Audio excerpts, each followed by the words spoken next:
કેટલી ભારી ઉતર્યા ભાઈ? સારી નીતિ એટલા ઉતરાત ભાઈ. તોય પાછા 60 ઉતરાશે ખાલી.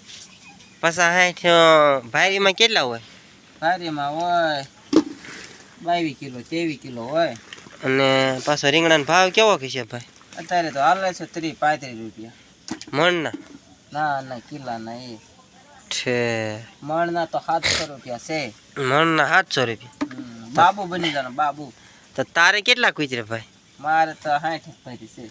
60 ભારી જેવા છે. હા જના. પછી મારા કાકા ને પાસે જાજા હતા ઉતર્યા તો. તમારા કાકાની ને? હા એને પાસે આજે તો 70 ભારી. એને દાડિયા હતા. તો તમારે? અમાર નતા દાડિયા. તમારે દાડિયા નતા? ના ઘરના. ઘરના ઉતારી નહીં ગયા. તો સવારમાં વેલા ઉતારવા વ્યા જતા હશો ને? સવારમાં વ્યા જાય વેલા દી ઉગે કા પહોંચી જાય વાડીમાં. પછી ખાવા કેટલા વાગ્યા આવો? ખાવા 1-1.5 વાગ્યા આવી. 1-1.5 વાગ્યા ખાવા આવ્યા. તો આ રીંગણા પાછા જવાના કયા યાર્ડમાં જવા દેવાના છે? જવાના છે અમરેલી. અમરેલી જવા દેવાના છે? તો આ યાર્ડ ભરાઈ જશે ને પસા ભરી રીંગણા? પસા ભરીના શેષી ન થાય.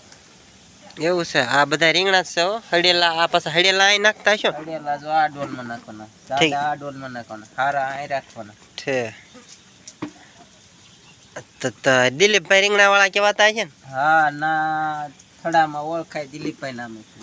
ઠેક થડામાં દિલીપભાઈ. અહીંયા વાડીએ શું નામથી ઓળખાય? અહીંયા બાપુનું નામ આલે. ઠેક બાપુનું નામ. ઠેક તો હાલો મિત્રો જો આપણે રીંગણા દિલીપભાઈના